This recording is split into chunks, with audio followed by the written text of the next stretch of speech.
Doctor Bhuvaneswaran, Coimbatore. போன வாரம் வந்து என்னுடைய நண்பர்களுடைய மகன் என்னை பார்க்க வந்தார். வந்தபோது ஏதோ அவர் பேசும்போது அவர் அந்த வலது கையில் அப்படியே கொஞ்சம் வேற மாதிரி வித்தியாசமாக வச்சுட்டு பேசுன மாதிரி இருந்தது. கேட்டேன், என்ன உனக்கு, ஏன் அந்த வலது கையில் அப்படின்னு. அவர் உடனே அந்த கையில் அவருடைய ஒரு பின்பாகம், அவருடைய மேல் கையினுடைய இந்த இடம், இந்த பின்பாகத்தை காமிச்சார். அங்கே பார்த்தா அங்கே ஒரு ஒரு சின்ன ஒரு கருவியானது பொருத்தப்பட்டது போல இருந்தது. நான் சிரிச்சுட்டே வந்து அவர்கிட்ட, ஓஹோ சிஜிஎம்எஸ் பார்த்துட்டு இருக்கியா அப்படின்னு கேட்டேன்.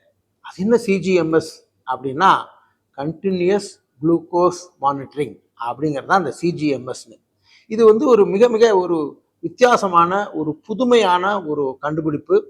சர்க்கரை நோயாளிகளுக்கு மிக மிக ஒரு வரப்பிரசாதம் அப்படின்னே சொல்லலாம். அது என்ன சார் அப்படின்னா, அதில் வந்து பார்த்தீங்கன்னா, இது ஒரு கம்பெனி வந்து இந்த சிஜிஎம்எஸ் என்கின்ற ஒரு ஒரு ஒரு கருவியை கண்டுபிடித்திருக்கிறார்கள். அது என்ன பண்ணுவாங்க அப்படின்னா, அதை வந்து உங்களுடைய கையினுடைய பின்பாகத்தில் ஒரு இடத்துல ஒட்டிடுவாங்க. ஒட்டிட்டாங்க அப்படின்னா ஆக்சுவலாக அதுக்குள்ளே வந்து சின்ன ஒரு முடி போல் ஒரு இருக்கிற ஒரு சென்சாரானது உங்களுடைய தோலுக்குள்ளே போய்க்கும். வலி எதுவும் இருக்காது.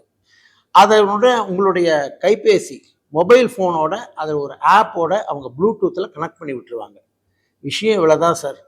நீங்கள் பார்த்தீங்கன்னா, நீங்கள் போண்டா சாப்பிட்டாலும் சரி, பஜ்ஜி சாப்பிட்டாலும் சரி, வாழைப்பழம் சாப்பிட்டாலும் சரி, பட்னி இருந்தாலும் சரி, அப்பப்போ உங்கள் ரத்தத்தில் சர்க்கரை எப்படின்னு அப்படியே அது உங்களுக்கு சொல்லிகிட்டே இருக்கும்.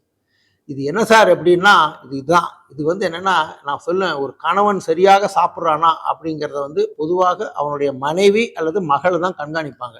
இது வந்து என்னென்னா, கூடையே உட்காந்து வச்சிருக்கிற மாதிரி ஒரு குரூப்பு, ஒரு கருவி. அதனால இதன் காரணமாக ஒருவர் சர்க்கரை நோயாளியாக இருக்கிற ஒருவர் அந்த சர்க்கரை மருத்துவருக்கு பலவிதமான விஷயங்களை அவர் தெரியப்படுத்துவார். எப்படி தெரியப்படுத்துவார்? அவருடைய சர்க்கரையுடைய அளவு எப்படி இருக்குது, காலையில் எப்படி இருக்குது, சாப்பிட்றதுக்கு அப்புறம் எப்படி இருக்குது, இரவு நேரத்தில் எப்படி இருக்குது, அவருடைய மருந்துகள் சரியாக வேலை செய்கின்றனவா, இந்த மாதிரி பல விஷயங்கள் வந்து இதன் மூலமாக தெரிய வரும். அதனால் இது வந்து நம்முடைய சர்க்கரை நோயாளிகளுக்கும் சர்க்கரை மருத்துவர்களுக்கும் இது ஒரு மிகப்பெரிய வரப்பிரசாதம். அதனால் அந்த பையன்கிட்ட நான் தைரியம் சொன்னேன், நல்லது தான் தம்பி, இதனால் உனக்கு என்ன அப்படின்னா, உன்னுடைய வைத்தியமானது சரியான முறையில் ஒரு அனுமானிக்கப்பட்டு அதன் மூலமாக உனக்கு ஒரு கண்காணிப்பு மூலமாக ஒரு வைத்தியம் நடக்கும் அப்படின்னு. சரி, எவ்வளோ நாள் வச்சுக்கலாம்? 7 நாட்கள்லேருந்து 14 நாள் வரைக்கும் இது இருக்கலாம். குளிக்கலாமா சார்? தாராளமாக குளிக்கலாம்.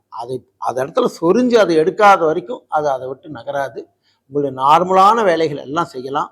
அதனால் இது ஒரு மிகப்பெரிய ஒரு வரப்பிரசாதம், ஒரு புரட்சி அப்படின்னே சொல்லலாம். புரிஞ்சுட்டிங்களா? வாழ்க வளமுடன்.